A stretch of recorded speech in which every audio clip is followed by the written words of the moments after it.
Siya po si Police Officer Balaharia. Bakit sangkot ba siya sa kidnapping? Posible po, ma'am. Matagal nang may record to sa amin.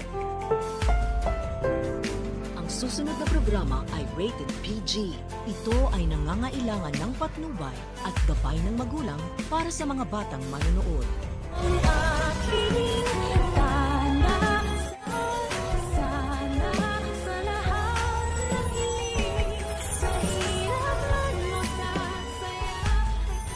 Kahihiyan talaga sa imahe ng mga kapulisan itong si Police Officer Balaharia pagkat legit nga naman na napakahalang ng kaluluwa nito. Matapos niya kasing walang awang patayin ang kapwa niyang pulis na si Vasquez ay ngayon naman ay pinag-iinteresan niya na si Lolo Pepe. At wiran niya nga kasi na nakuha naman na daw nila ang gusto nila na 100 million pesos ransom money mula sa mga tanyag. At kung patuloy pa rin naman daw nila itong bibihagin at itatago ay wala naman na silang mapapala. Kaya suggestion niya nga kay Moira na tapusin niya na daw kaya itong si Lolo Pepe. Sagot naman ni Moira na matagal niya na nga daw gustong patayin itong matanda. Ngunit lagi lang siyang pinipigilan ni Zoe dahil kahit papano ay napalapit na rin ang doktora sa lolo niya. Nakaisip na naman ng evil plan itong si Balaharia at sinabi kay Moira na ano daw kaya kung pauwiin niya muna ang anak niya. At habang wala nga ito tsaka nila isa sa katuparan ang plano nila na pagtapos sa buhay nito para naman pati ang nalalaman nitong katotohanan ay maibaon na rin sa hukay kasama niya. Pero lingid sa kaalaman nila na nakikinig pala si Zoe sa pinag-uusapan nila.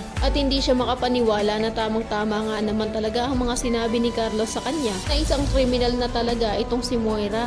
Maisipan na kaya nitong doktora na itakas ang kaawa-awa niyang lolo. Sa kabilang banda kung inaakala naman nila Balaharia at Moira na nalihis na nila ang pagsususpetsya ng mga tao ay nagkakamali sila pagkat nakakuha na ng impormasyon itong mga pulis tungkol kay Balaharia at agad ngang pumunta sa magkapatid na tanyag upang itanong kung kilala daw ba nila o namumukaan nila itong police officer. Pagkakita ni Giselle ng picture ay tinanong niya kung mayroon daw ba itong kinalaman sa pangingidnap sa tatay niya. Gayon din naman si Robert na tiningnan ang litrato ni Balaharia at naalala din na ito nga ang kasabwat ni Moira sa pagtatago ng CCTV footage ng pagkahulog niya sa hagdan. Kaya naman kumpirmado niya na si Moira talaga at si Balaharia ang may pakana ng pangingidnap at pangungulimbat ng 100 pesos ransom money sa kanila. Kaya naman kung isa ka rin sa mga nagnanais sa lalong madaling panahon ay matuntun na ng mga pulis ang kuta nila Moira upang maabutan pa nilang buhay itong kaawa-awang si Lolo Pepe ay pakiclick naman ang like at subscribe button. Maaari ka rin mag-iwan ng komento sa ibaba kung isa ka rin sa mga atat nang makitang mabulok sa kulungan itong sina Moira at Balaharia. Maraming salamat sa iyong panonood.